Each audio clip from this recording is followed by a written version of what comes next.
I've taken the time to study the All-22 coaches film from the Buffalo Bills Week 3 win over the Washington Commanders, and I'm going to share my top takeaways today on Locked On Bills. You are Locked On Bills, your daily Buffalo Bills podcast. Part of the Locked On Podcast Network, your team every day.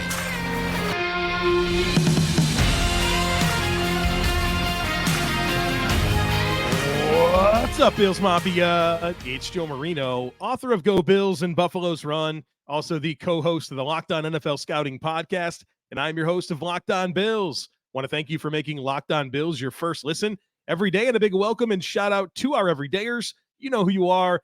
Those of you who never miss a single episode, I appreciate y'all being here very, very much. I'd also like to invite you to subscribe or follow for free on YouTube or wherever you listen to podcasts. We're part of the Locked On Podcast Network, your team every day. Well, folks, it's time for one of my favorite episodes that we do every single week, the All-22 Review. I spent Monday morning diving into this Bills win over the Commanders, and I want to share the things that really stood out to me from studying the tape. As I mention every week, I love immediate reaction. It's a fun thing to do, but when you can dive into the tape, you really get the answers and you can speak with full clarity on exactly what went down. And so some of the things I want to talk about today on the podcast are, first of all, why was the pass protection so good for Josh Allen? Why didn't pass catchers not named Stefon Diggs make more plays? Of course, we'll have some other offensive notes and offensive snap counts.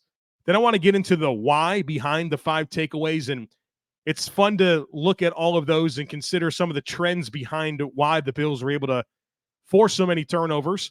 I want to talk about why the Bills pass rush was so effective, some defensive notes, some defensive snap counts, and of course, studs and duds. Let's start with the Bills offense and why the pass protection for Josh Allen was so good in this football game. And the Bills faced a really good Washington front, a Washington front that is talented, 4 first-round picks, and they had 10 sacks in the previous 2 games entering Week 3. Well, Josh Allen wasn't sacked, and he wasn't hit. Pretty incredible. A great job. So why did this happen? Well, it starts with guys up front, the Bills' offensive line, winning one-on-one battles. There's other things that we'll get into. Good scheme, good anticipation. But guys up front won one-on-one battles. That's what it really comes down to. Deion Dawkins, Connor McGovern, Mitch Morse, Osiris Torrence, Spencer Brown, they met the moment. They were able to shut down Chase Young and Montez Sweat and Jonathan Allen and Deron Payne. So let's start there. Guys up front won one-on-one battles. And I think this week, while I'll get into Spencer Brown and I'll talk about some of the help that he had, I thought Spencer Brown played really good football. Thought he was controlled and coordinated. He's continuing to use his length effectively. He's continuing to play with better leverage, sinking his hips, using the ground to anchor and use his mass to his advantage. That's showing up more and more with Spencer Brown. So last week I talked about his matchup against Max Crosby and how I thought the Bills really helped him a ton. And when he didn't have help, there was still a lot of questionable reps against Max Crosby. I think in this game, he did well to use his help, but also did much better playing one-on-one when he was tasked with playing one-on-one. Let's get into some of the protection schemes. I thought Ken Dorsey did a good job with his protection schemes and when to use extra blockers and when not to. The Bills definitely dialed up some 6- and 7-man protection schemes. You know, typically your offensive line is 5 players. There's 5-man protections, but then you can keep guys in. You can, at the expense of eligible receivers down the field, you can keep them in the block. And the Bills had a fair amount of 6- and 7-man protection schemes in this game. And I thought when they were when they were called was very effective in terms of timing, anticipating when Washington was going to dial up some pressure looks, when they were going to try to overload some sides. I feel like the Bills had the right calls at the right times in terms of protection schemes. And a lot of those protection schemes were in place to help Spencer Brown. which I can greatly appreciate, right? That's your weak link in pass protection. Don't ask him to go out there and just go one-on-one all day long, because that's setting him up to fail. And I think in the past, the Bills have done that. Well, now they're playing with a lot better awareness to Spencer Brown, and they're scheming around some of his issues in pass protection. And a lot of the stuff that they did last week by kind of keeping in somebody outside of him to help and then releasing the routes, you saw some of that. But it was a little bit more creative. There was layers added to it this week where Latavius Murray was involved with some of that. Trent Sherfield was involved with some of that. Of course, the tight ends, Dawson Knox and Dalton Kincaid. And so you did that, but you used different personnel at times, but you also did it on both sides. And so by tightly aligning tight ends, receivers, running backs on both sides, you put them, when I say them, the defense, in a little bit more conflict, because you're aware of this possibility of them staying in and helping and then releasing, right? So that affects their processing and affects their vision that they play with on defense, but also you really elongate that path to the quarterback, right? By introducing that extra player outside your tackle and their defensive ends, their edge rushers aligning outside of it. Now they have further to go to get to the quarterback. It's all good stuff to help with your protection schemes. But I thought the biggest wrinkle this week was using David Edwards in that capacity. They played David Edwards as an inline tight end on 10 snaps against Washington. And David Edwards, a reserve offensive lineman, I've said multiple times, I think he's an NFL starting guard. Thought he was a good player for the Rams, and the Bills are very lucky to have him as a backup. And he's only here on a one-year deal, and I think they're finding value with David Edwards by playing him as this inline tight end, something that they did in the past with Bobby Hart. They did it in the past with Tommy Doyle, and it looks like David Edwards is the guy to do it for this team. And it makes a lot of sense. David Edwards was a high school quarterback that went to Wisconsin to play tight end. And fairly early in his career at Wisconsin, he transitioned to playing right tackle. And so David Edwards gets to Wisconsin as this 215-pound quarterback, and he put on 60 pounds his first year, and then, of course, continued to grow. Wind up being a draft pick and a starting NFL player that the Bills are able to use as a reserve. But all in all, a good candidate for this role as the extra blocker, the inline tight end, whatever you want to call it. And so they were able to use him, and the Bills would slide Spencer Brown inside, have him helping with Osiris Torrence, and David Edwards was kind of on an island with the tight end at times in pass protection. And so kind of building off of what they did last week against the Raiders, there were some additional wrinkles and new ways to dress it up this week, which obviously helped with the pass protection. Thought Ken Dorsey did a good job with some moving pockets. He did a very good job of tying the protection schemes to the run schemes. And so you had a lot of the different looks that the Bills like to run the ball with, a lot of pullers, and you're passing the football from those looks. And so you're tying that all together, and that's good scheme because it really prevents the Washington defensive line from pinning their ears back and selling out to rush the passer, because the same looks that they're getting in the run game, they're getting in the pass game, right? And so that makes it difficult for you as a defensive lineman to read the set and go, right? You pass rush is about getting off the football and rushing. Well, if the pass looks look a lot like the run looks, it makes it difficult to get that quick read and get off the ball quickly. And so I think at the end of the day, you have good scheme from Ken Dorsey and Aaron Kromer and really good execution and guys winning one-on-one. Very encouraging week, right? I talked last week. You just had to deal with Max Crosby. That was it.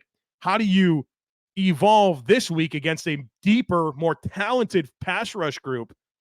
And I thought the Bills absolutely met the moment. So very, very encouraged with the Bills' protection schemes. And if you remember, one of the things that I talked about during the lead up to this season, as there was so much concern about the Bills' offensive line and protecting Josh Allen, I said, look, I know it was sometimes guys losing one-on-ones, but I thought the Bills' protection schemes failed last year more than it was guys just getting beat on blocks.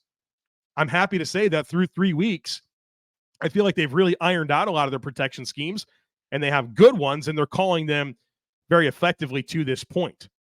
And so there you have it. We just spent like 9 minutes talking about pass protection, but I love it, man. This is fun conversation. So in just a moment, we're going to talk about the pass catchers not named Stefon Diggs and why they didn't make more plays.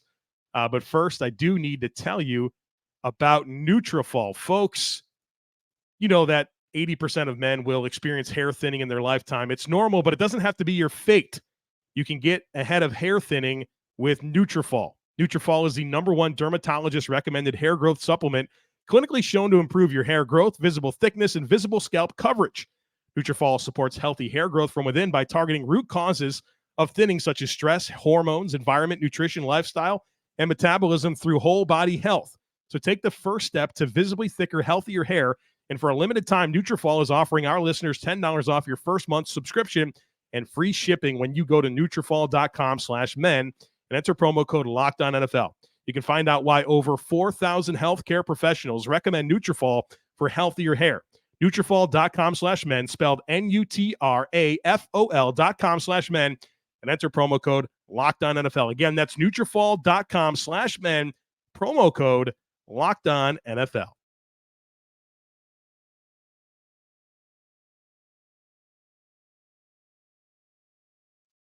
All right, folks, let's get into this offense a little bit more and why pass catchers not named Stefon Diggs didn't make more plays in this game. And so Josh Allen throwing the ball to Stefon Diggs, 8 of 12, 111 yards, 9.25 yards per attempt. You like that. What you don't like is when he didn't target Stefon Diggs, Josh Allen was 8 of 12 for 107 yards, and that's 5.35 yards per attempt. Not very good. So why did this happen? I have some observations from studying the film. And I'll go in order of different things that I think contributed to it. I don't know that any one is more than the other, but these are some of the contributing factors. First of all, I think Josh said no on a few occasions, turn downs. That what I mean by that is when he's working through his progressions and he has the opportunity to throw the ball to somebody not named Stefon Diggs and they're open, sometimes Josh Allen didn't pull the trigger. And I don't think this was Josh's best game in terms of consistent decision-making. And I don't mean decision-making in terms of putting the ball in harm's way or not putting the ball in harm's way. I mean when to pull the trigger based on progressions, right? I never do this deal where I watch a play and I push pause and I look at the defense and I say, oh, that guy's open, right? There's a concept involved, right? There's where you start your eyes, what you're looking at, and why you would make decisions. I think there were times where Josh had the opportunity to throw the ball to players not named Stefon Diggs, and he didn't rip it. Okay, so I think that's probably one of the biggest contributing factors. Now, Josh laced some big-time throws in the game. He didn't play bad, but there were opportunities that he could have thrown to other guys, and he didn't do it. Number two, I think there were some missed opportunities when other guys were targeted. I think about the first throw of the game, that little flat pass to Dalton Kincaid. If that's a better throw from Josh, I think Kincaid can get a decent chunk of yards, and that changes the early rhythm of the passing game. Instead, the ball came out a little bit heavy from Josh's hands. It was behind Dalton Kincaid. He has to adjust to it. Now he's not in good position to create after the catch, and he has to break a tackle for a very modest gain. If he catches that the way he's supposed to because the throw's better, I think he probably could have got 7-8 yards. And so I think some of that stuff takes away from your rhythm and your trust a little bit. Trent Sherfield, he couldn't win a contested catch when he was leveraged earlier in the game. Gabe Davis had 3 situations where he was leveraged at the catch point and couldn't finish in a situation where there was some contact around him. And so I think, Josh said no on a few occasions, and guys, when they had a chance to make plays, didn't, right? Even Dawson Knox on that shot to the end zone. You'd like to see him perhaps haul that one in. There was other situations where guys were covered. Knox again over the middle, Deontay Hardy over the middle. And so I think those guys just weren't necessarily winning. And Josh was like, I'm going to throw the ball to 14 because that guy wins. So I think a little bit of that happened in this game. I think also the moving pockets, we talked about that in pass protection as why the Bills were so effective shutting down this Washington pass rush. Well, when you move the pocket, sometimes that narrows the field down a bit, which can take away some options. And then the last thing I'll say is credit Washington. They were really sound in coverage in this game. They had good zone communication. They played coverage. They dropped 7. And so there's 7 guys in coverage. And like I talked about, the Bills used a fair amount of 6- and 7-man protections, And so that means you only have 3-4 guys sometimes out in routes. And so I think all of that contributed to the lack of production in the passing game for the Bills outside of Stefon Diggs. A couple of offensive notes I want to get to here, or really just one. Some of the run game stuff that I talked about coming out of the Jets game, where I thought there were some timing and communication issues, particularly with Connor McGovern and Mitch Morse. I think that showed up again in this game, where I think the Bills could have had a lot more rushing production, but some timing and communication issues between those two guys once again led to unblocked defensive linemen, poor leverage. I think there were a couple of occasions where maybe the Bills running backs didn't read the leverage of blocks correctly. And one thing that I'll say about running backs, part of being a good running back is making your blocks right in front of you. And I could count at least one James Cook carry and at least one Damian Harris carry where I felt like they read the leverage wrong and could have worked to an adjacent gap. And instead they ran into a leverage guy in a gap and really didn't maximize those touches. So I thought the run game overall was productive and good. I'm mostly happy with it, but I think between two misreads by the Bills running backs, in addition to some timing issues with McGovern and Morse, led to maybe some plays not being as productive as they could have been. In addition to Osiris Torrence, not his best game as a run blocker. And that's to be expected. I mean, Daron Payne, John Allen are really, really dynamic interior players. But I thought there was some meat on the bone, if you will, for the Bills rushing offense in this game. And some of the things that looked like they were corrected against the Raiders kind of popped up again in this ball game. All right, let's get to some offensive snap counts here. I'd love to give you this data. I know that a lot of you guys enjoy it. 68 offensive plays for the Bills. Osiris Torrence and Spencer Brown played all of them.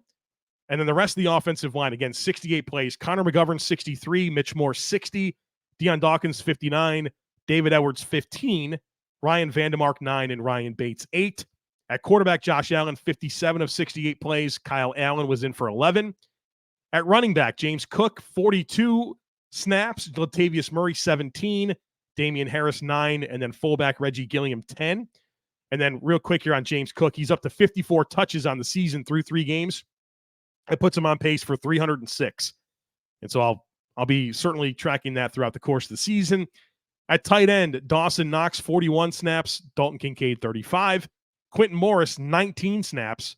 Quentin Morris on the field for 28% of the Bills' offensive snaps. And I'm guessing some of that maybe plays into Dawson Knox and the injuries that he was working through this week, because there were some instances where Quentin Morris was playing in line and was a play side blocker, was a puller at times, and he fared well. I thought Quentin Morris really kind of met the moment as a blocker in this game, and kind of a role that maybe if you didn't study it, you wouldn't have noticed it. But a little hat tip to Q Morris for stepping in and doing some physical things as a blocker, particularly in the run game. And then at wide receiver, Gabe Davis, 52 snaps. Stefon Diggs, 45. Trent Sherfield, 31. Khalil Shakir, 16. And Deontay Hardy, 13. And so there's your offensive all-22 breakdown. In just a moment here, we're going to flip our attention to the defensive side of the football, talk about the takeaways, the pass rush. We'll get the studs and duds and all of that. But first, I need to tell you about FanDuel. Snap into action this NFL season with FanDuel, America's #1 sportsbook, because right now, new customers can get $200 in bonus bets guaranteed when you place a $5 bet. That's $200 in bonus bets, win or lose. So if you've been thinking about joining FanDuel, there's simply no better time than right now to get in on this action. Folks, the app is super easy to use, and there's a wide range of betting options, including spreads, player props, which I love. I love the player props, over-unders, and more. So visit FanDuel.com/lockedon and kick off this NFL season. FanDuel, official partner of the NFL.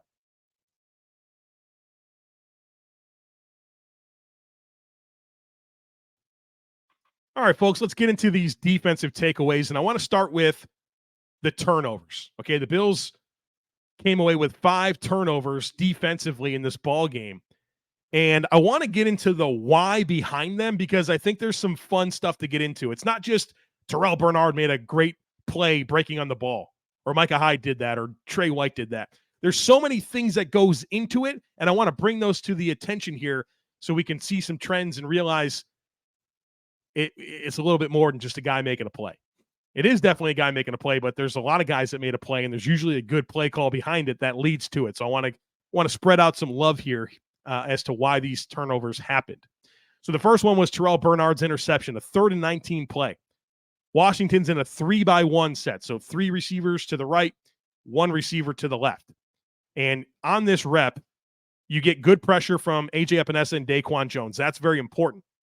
But Terrel Bernard and Taron Johnson, I think, not Terrel Bernard, Jahan Dotson and De'Ami Brown. Those are 2 of the 3 players in the 3-by-1, along with a tight end. So a tight end runs the flat route, and then you have Dotson and Brown pushing vertical, right? Trying to run vertical routes. They got to get 20 yards to get a first down in the play. And so a very good job by Terrel Bernard to let the flat route break because he's not the flat defender like Taron Johnson was. He buzzed down and took care of that route. So now you have 2 eligibles, right, that you're dealing with to your side. Dotson is selling vertical, and Bernard does a very good job of staying leveraged on that vertical stem and then squeezing the route before he passes it off. And then from there, he understands where De'Ami Brown is coming on an in-breaking pattern. He feels that in-breaking pattern as he's reading the backfield, and then he makes an athletic play to pick off the pass. So why did this happen? 3 things. Complementary pass rushing coverage. So credit Daquon Jones and A.J. Epenesa for their pass rush. Great awareness and instincts by Terrel Bernard. And then, of course, the athleticism to finish. So good overall awareness and instincts, good complementary pass rushing coverage. Micah Hyde had an interception. That was the second one. What happened here? Well, I think started with a great rush look. This was a simulated pressure on this play that Micah Hyde picked off the pass. We talked a lot about simulated pressures this offseason and how they can really be a benefit to this defense. Well, a simulated pressure allows this play to happen for Micah Hyde. The Bills wind up rushing 3 to the left of the center. So the offensive left, the defensive right of the center. So they actually drop Leonard Floyd in coverage. They send Matt Milano. And Matt Milano coming and rushing the B gap forces Charles Leno, the left tackle, to block down. You have to block down because when you're an offensive lineman, the inside threat you always take care of first. And so Matt Milano threatening the B gap and rushing the B gap forces Charles Leno to block down. And all of a sudden, A.J. Epenesa on the outside is a free rusher. He has a free run at the quarterback. And so Epenesa is crashing in on Sam Howell, and Howell can't follow through into the throw. He leaves the ball inside in a spot where Micah Hyde can go break on the ball. And so a great play by Micah Hyde on the ball, but that was set up by a great defensive play call with a simulated pressure. And then how it was executed that led to the ball being in a spot where Micah Hyde can go make a play. So a lot of good things here. Starts with a great play call, great execution, Epenesa getting that free run, and then, of course, Micah Hyde finishing. Number 3 was Trey White's interception. 2nd and 8 from the 30. The Commanders motion into a 2-by-2 set, and that starts with good communication from Terrel Bernard and Taron Johnson. Washington sends the back on a route away from the motion. So they motion to the right, and then they send a running back to the left. And so you get a push call from Terrel Bernard to Taron Johnson, which is significant because Sam Howell's eyes start to that side. But the Bills adjust immediately at the snap to make a great adjustment that forces Sam Howell's eyes to work back to his right away from the motion where I think they wanted to go with the football. And so then you have good pressure from Shaq Lawson in Howell's face, which takes some of the velocity off of the pass. And then Trey White is playing outside in. He undercuts the route and makes a play. So why does this happen? Communication from Terrel Bernard and Taron Johnson, pressure by Shaq Lawson, and a great finish by Trey White. Then you have the Terrel Bernard fumble recovery. Well, let's talk about this play. Why did it happen? Screen recognition. That was a problem in the first 2 games of the season. They were not recognizing screens. Wasn't the case against Washington. Tim Settle, it recognizes it right away and kind of traces the running back and probably should have tackled him for a loss, but he missed the tackle. But between Tim Settle, Taron Johnson, Terrel Bernard, and Matt Milano, they all sense the screen and put themselves in position to make a tackle. And now Antonio Gibson made a couple guys miss before ultimately fumbling, and I guess Taron Johnson kind of knocked the ball out. But you had 9 guys around the ball.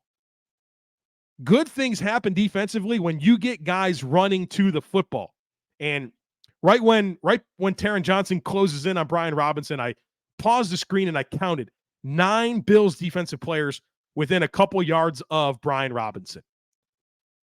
And that's a good thing to see because the screen recognition against the Jets and the Raiders was bad. So a good adjustment this week. So why did it happen? Screen recognition and effort. And then the last thing is AJ Epenesa's interception. This was another simulated pressure. You had 8 Bills defenders on the line of scrimmage at the snap. And the Bills wind up sending 4 and dropping 4.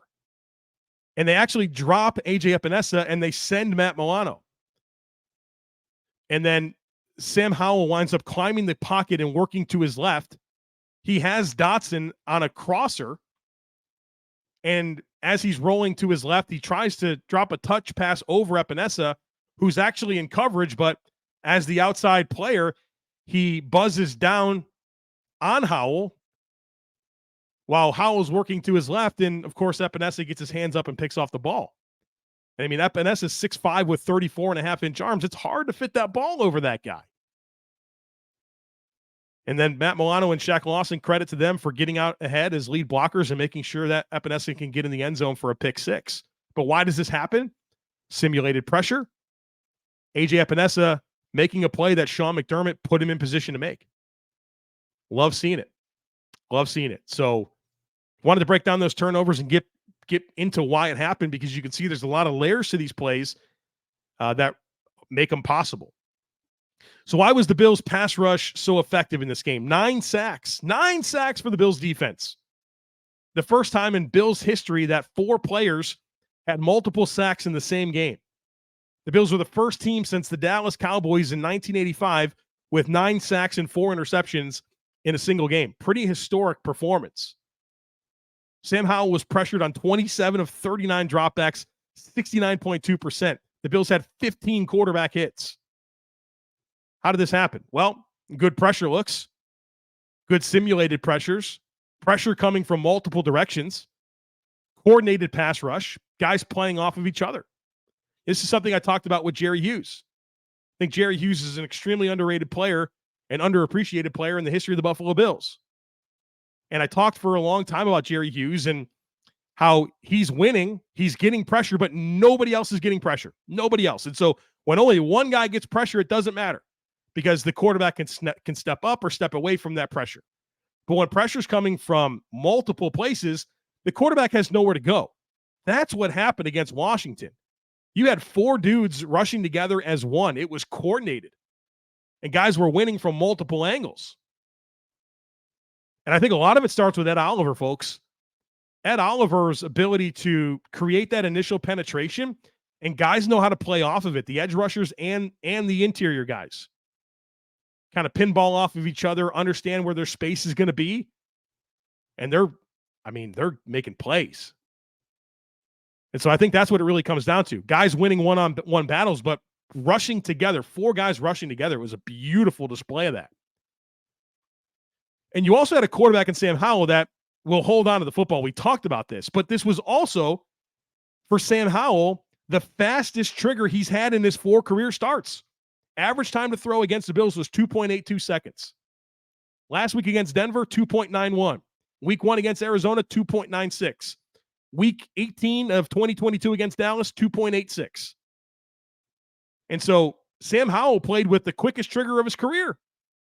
But the Bills were sound in coverage. They made him work progressions and move his eyes, and that allowed the pass rush to get home. So you had a beautiful marriage between the pass rush and the coverage working together to allow both to make plays, right? You had interceptions, you had sacks. That's how you dial it up, folks. A couple other defensive notes here. I don't think this was Matt Milano's best game. 3 missed tackles. He's missing over 20% of his tackles again this year. Like I love Matt Milano. Don't get me wrong. But the guy just continues to miss too many tackles. He's certainly active and around the football and all that, but I want to see some of these missed tackles cleaned up. I mean, 20% is too much. Way too much. 3 missed tackles in the game. Ed Oliver, dude is balling out.